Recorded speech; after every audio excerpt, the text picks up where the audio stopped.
Is the Celtics weakening a rival from the East or actually strengthening a future direct adversary? When considering a trade involving Jrue Holiday to the Detroit Pistons, the Boston Celtics may be making a strategic mistake that could prove costly in the future. Detroit, which has spent the last few seasons at the bottom of the standings, has made an impressive recovery and is now threatening to solidify itself as one of the top forces in the East. Sending Holiday there wouldn't just be a financial and tactical move for Boston, but also a huge gift to a team that could become one of their main obstacles in the pursuit of a title. Jrue Holiday is not just a veteran and experienced point guard. He is one of the most versatile defenders in the NBA, with a history of clutch performances in the playoffs. He has already shown his ability to shut down the best opposing players in crucial moments, something any team aiming for a tight playoff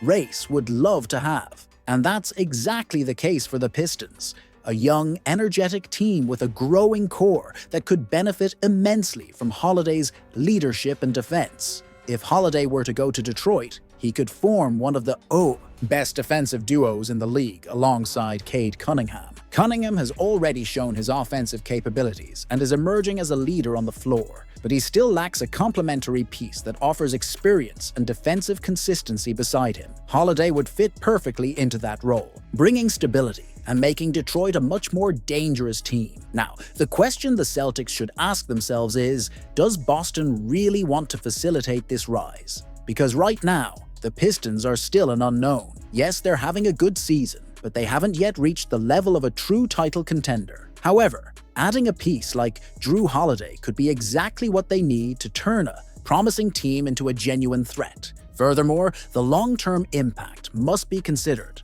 The Boston Celtics are trying to build a dynasty around Jason Tatum and Jaylen Brown. Allowing a direct rival to strengthen could mean years of even tougher matchups in the playoffs. If Detroit continues to evolve and Holiday is the key factor that takes them to the next level, Boston may regret this trade in the future.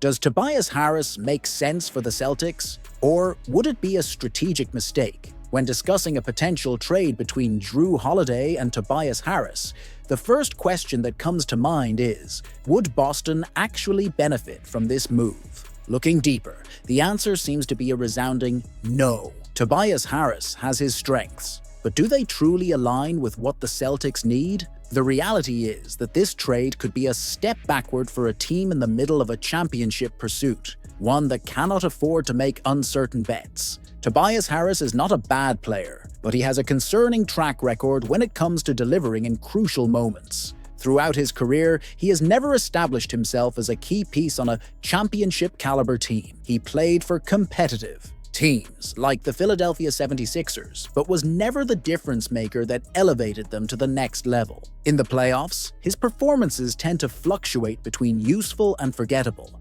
And for a team like the Celtics, which is constantly at the top of the Eastern Conference and needs reliable players in high-pressure elimination games, that is an unnecessary risk. Looking at what the Boston Celtics need today, it's clear that the team's core identity is defense. Their recent success has come from a system that values defensive versatility and players who can guard multiple positions without compromising the collective structure. Tobias Harris, while a well-built forward, has never stood out defensively. His performance on that end is at best average, and he would not bring the same impact to Boston that Holiday provides, especially in perimeter defense. The biggest issue with this trade. The most critical aspect of this potential trade is that the Celtics would be swapping one of the best defenders in the league, a point guard with a winning mentality and experience in high-stakes moments, for a player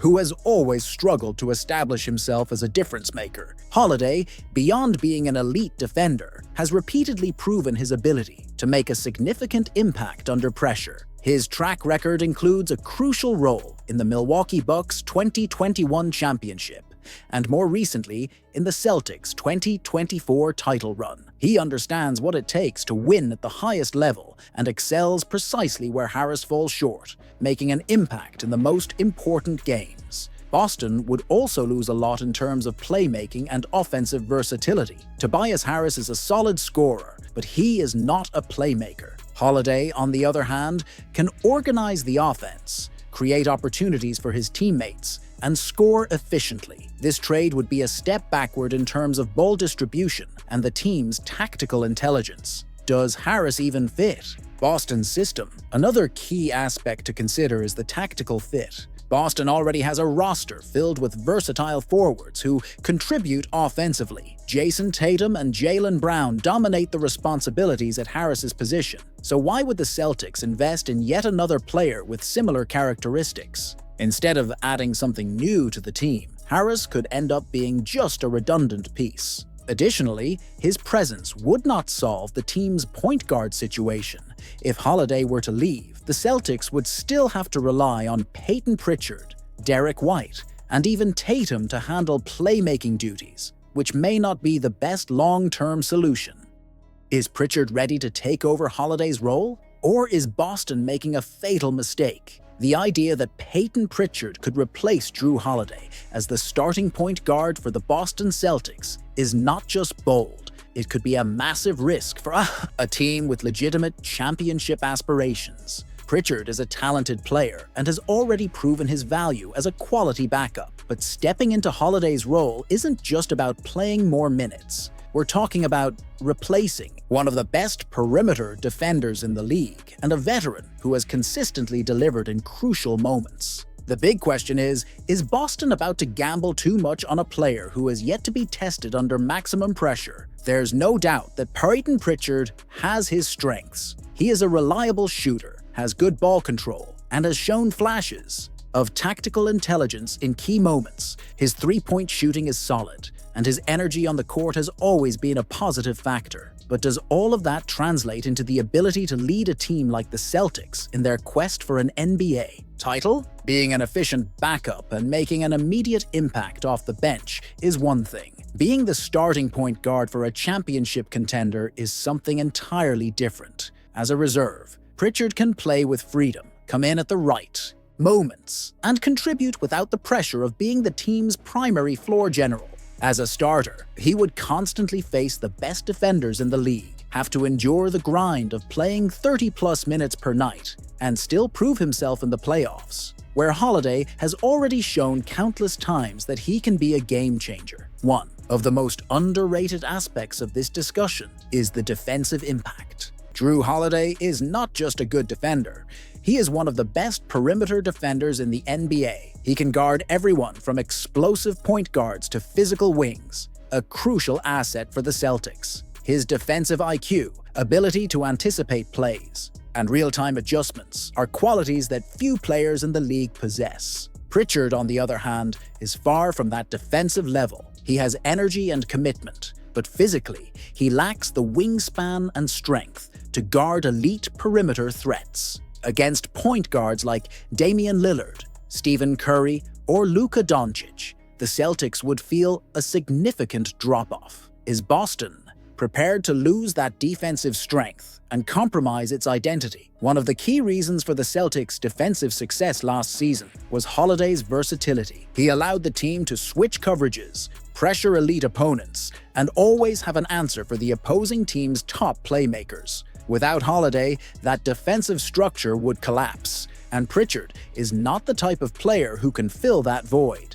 The trade makes no financial sense for the Celtics, a move that could compromise the team's structure. The idea of trading Jrue Holiday for Tobias Harris might initially seem like an attempt to relieve payroll pressure and maintain some financial flexibility. However, when analyzing the numbers and implications in depth, it becomes clear that the Celtics could end up worsening their situation, both in the short and long term. The trade wouldn't bring the financial relief many assume, and it would also leave the team unbalanced in terms of talent and on-court impact. The key question that needs to be asked is, Would Boston be solving a problem or simply creating a new one? From the outside, one of the main arguments for this trade would be Boston's need to cut costs and avoid future salary cap issues. Jason Tatum's massive contract will start significantly impacting the payroll in the coming years, and keeping an expensive roster around Tatum and Jaylen Brown will be a challenge. But here's the problem. Tobias Harris is not a solution to this issue.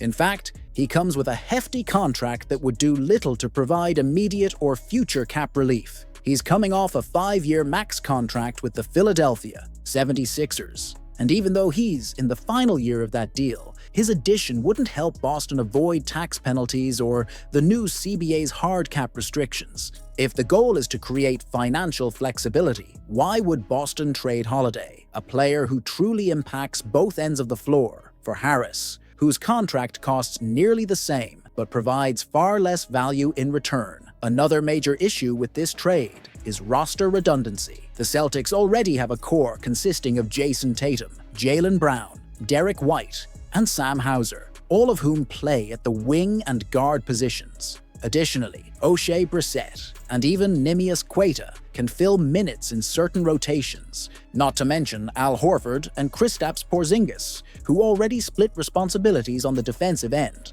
In other words, Boston doesn't have an urgent need for another wing, especially one who isn't a standout defender and has a history of inconsistency in crucial moments. Harris is a good scorer when playing a secondary role, but he has never been reliable enough to carry a team when it truly matters. In Philadelphia, even alongside Joel Embiid and James Harden, he often disappeared in playoff games. If he couldn't stand out next to two elite creators, what guarantees that he would have a meaningful role on the Celtics? Would Boston give up a playoff difference maker? A mistake that could be costly. Jrue Holiday is not just another player on the Celtics roster. He represents a rare asset that few NBA teams possess. An elite defensive point guard, experienced and battle-tested in the playoffs. His presence on the court not only strengthens the team's defense, but also provides a sense of security in the most intense moments of the season. Giving up a player with this profile to acquire less impactful pieces could be a fatal mistake. One that may not seem serious at the time of the trade, but becomes painfully clear when the playoffs arrive, and the team misses a player who makes a difference in decisive moments. The question the Celtics should be asking is, what weighs more, Holiday's defensive versatility and experience, or the uncertainty of relying on less proven players in critical situations? The Celtics have established themselves as one of the most dominant defenses in the NBA in recent years.